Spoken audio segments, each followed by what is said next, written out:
With the recent, inevitable cancellation of Football Manager 25 and the English Football League season drawn to a close, at least if you were good enough to go up as champions, Sheffield United, you losers, I've got to fill that void somehow, right? With the increased capacity of the Game Boy Advance cartridges over its earlier cousins, it was now actually possible to include way more data in a game. In fact, even enough to start making sports management sims that feel fleshed out enough to compete with the sorts of games you'd find on PC. There were quite a few football management games on Game Boy Advance as it happens, and while I can't promise any of them will be as immersive as Football Manager, or Championship Manager as it was still called in 2001, if you wanted to scratch that management itch on a car journey or while waiting for a train or something, this was a really feasible way to do it. Originally released really early on in the Game Boy Advance's library, in May 2001, in Europe only, Total Soccer Manager is actually part of a rival series to Championship Manager that largely existed in the 90s called Player Manager, the first of which came out on Amiga in 1990, which itself was a kind of spin-off of the cult classic soccer game Kick-Off, in that it used a very similar match engine, but also allowed you a rudimentary control over the management side of football. Early licensing deals with Kevin Keegan and later on even Alex Ferguson helped to shift some copies of the game into the early 2000s. However, by the time 2003 rolled around, Sports Interactive's Football Manager firmly started to dominate the management sim genre, and the Player Manager franchise came to an end. Speaking of Alex Ferguson, which as a Leeds United fan isn't something I particularly enjoy doing, this very game would be re-released around a year after its initial launch as Alex Ferguson's Player Manager.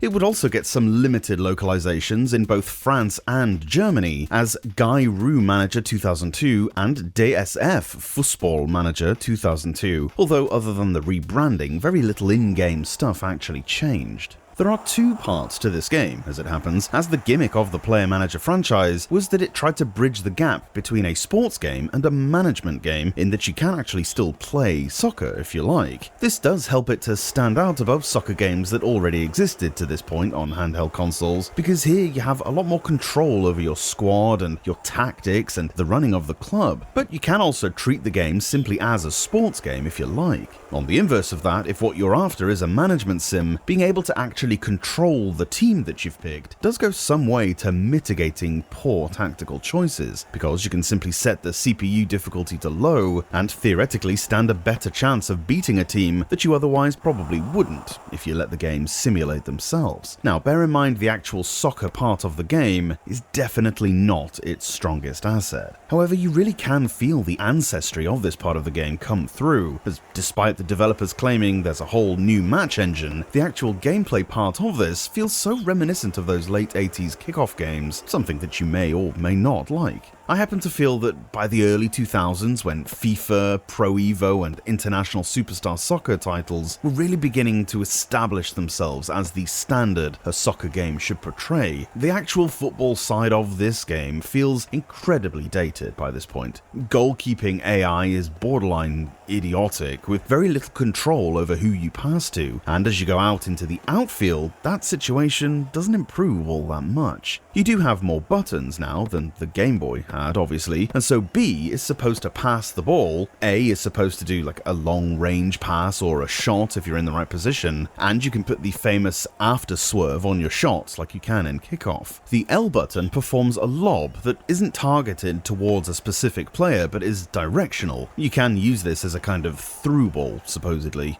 I could never get it to work. And the R button allows your player to sprint for a bit. I don't know, it just feels like this part of the game was underdeveloped, as it's simply not a fun footballing experience. This would have been brand new coding, of course, and so attempting to implement both a soccer game and a soccer management game all in one go, remembering that we're still really early in the Advance's lifespan at this point, was probably a bridge too far. If you're playing Total Soccer Manager, however, chances are you're not really here for the actual soccer gameplay experience. You are, of course, looking to pick your favourite team and try and win the league with them, while standing on the relative comfort of the touchline. And this is really what saves this cartridge and makes it something worth picking up, especially in 2001 when none of the other football management games on Advance had come out yet, and there are a few to come, I promise you. If you're expecting something as immersive as an FM game, then obviously this isn't gonna be be that. You're not going to be spending hours agonizing over your tactics or perfecting the perfect team talk or answering media questions or any of that sort of stuff. It's quite bare bones in that regard, but that doesn't necessarily mean this is a bad management experience. In fact, it's a lot easier to dive into than something like Football Manager, which can be incredibly daunting if you don't know what you're doing. The entirety of your job really as manager is to buy and sell players, pick a decent pre-planned formation and some very simple team instructions such as very defensive,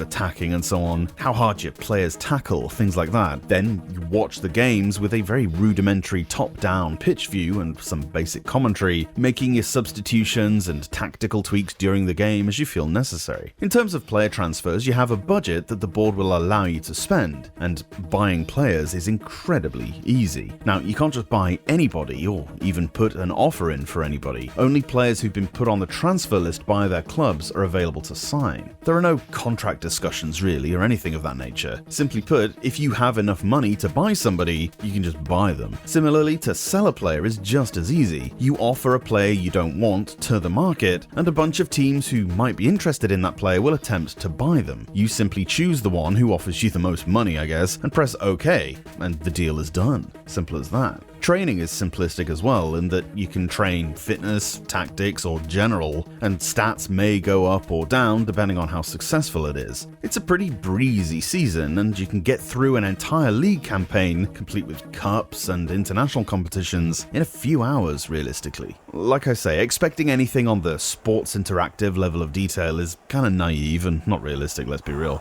That doesn't mean you can't get immersed into your management career, and there are a healthy number of teams to choose from. You can pick from any team from the top 2 divisions in England, for instance, or there are a handful of other European countries to choose from. In terms of licensing, while the team names are correct and the colours and general kit designs are all there isn't so much detail as to include real players. Although a lot of player names might be recognisable on the surface, they don't actually correlate with real players. For instance, I managed a team with 2 strikers who were named Flowers and Schmeichel, presumably named for Tim Flowers and Peter Schmeichel, who, if you know your footballing history, you'll realise were both goalkeepers. There'll be plenty of Di Canios and Hasselbanks and Cantonars cropping up all over the place, in positions that they didn't play in and for teams that they weren't affiliated with. It's almost as if there was a name bank of professional footballers that then gets automatically allocated to certain teams with random stats. None of that really matters though, of course. For the Game Boy Advance's first foray into football management simulators, this is actually pretty immersive and quite addictive. It didn't need the actual gameplay part of it.